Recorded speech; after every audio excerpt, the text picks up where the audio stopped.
ரகுவரன பிரிய இதுதான் காரணம். ஏன் பிரிஞ்சோன்னு மகனுக்கு தெரியும்னு சொல்லியிருக்காங்க நடிகை ரோஹிணி. கோலிவுட்ல எத்தனையோ நடிகர்கள் இருக்காங்க. ஆனா ரகுவரன் மாதிரி இதுவரைக்கும் யாரையும் கோலிவுட்டால கண்டெடுக்க முடியல. ஏன்னா ரகுவரன் நடிப்புல பல வேரியேஷன்கள காண்பிக்க கூடியவரு. அப்படி அவரு பல வேரியேஷன்கள காட்டி நடிச்ச படங்கள் ஏராளம் இருக்கு. ரஜினிகாந்த் ஸ்கிரீன்ல வந்தா அவர தவிர்த்து வேற யார் மேலயும் கண்கள் போகாது. ஆனா அந்த விதிய கூட மாத்தி காட்டுனவரு ரகுவரன். பாட்ஷா படத்துல அவர் ஏற்றிருந்த மார்க் ஆண்டனி கதாபாத்திரம் எல்லாம் இனிமே யாருமே செய்யவே முடியாதது. பாட்ஷாவா நடிக்க நான் இருக்கேன். ஆனா மார்க் ஆண்டனியா இனி யாராலையும் நடிக்க முடியாது அப்படின்னு ரஜினியே கூட ஒரு மேடையில புகழ்ந்திருந்தாரு. அந்த அளவுக்கு ரகுவரன் தன்னோட நடிப்பால அந்த படத்துல அருமையா ஸ்கோர் பண்ணிருப்பாரு. இன்னைக்கு வரைக்கும் தமிழ் சினிமாவோட ட்ரேட்மார்க் கேரக்டர்ல அவர் ஏற்று நடிச்சிருந்த மார்க் ஆண்டனி கதாபாத்திரமும் ஒண்ணு. இதுக்கிடையில தான் நடிகை ரோஹிணிய ரகுவரன் காதலிச்சு கல்யாணம் பண்ணிக்கிட்டாரு.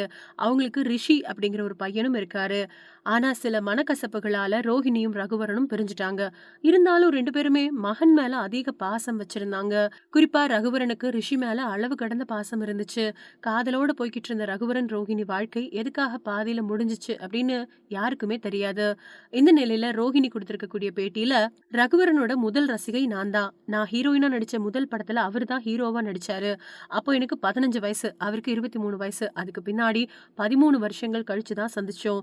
அந்த கால இடைவெளியில ஏகப்பட்ட விஷயங்கள் மாறி இருந்தது. 7 வருஷங்கள் ஒண்ணா வாழ்ந்தோம். அதுக்கு பின்னாடி கொஞ்சம் காரணங்களால எங்களுக்குள்ள விரிசல் வந்துருச்சு. அது எங்களுக்கு மட்டும் நடக்கக்கூடிய விரிசல் கிடையாது. எல்லா உறவுகளுக்குள்ளயும் அந்த விரிசல் வரத்தான் செய்யும். ஒரு கட்டத்துல எங்களோட குழந்தைக்கு எந்த பாதிப்பும் வரக்கூடாது அப்படின்னு நினைச்சுதான் நாங்க பிரிஞ்சுட்டோம் அப்படின்னு சொல்லியிருக்காங்க.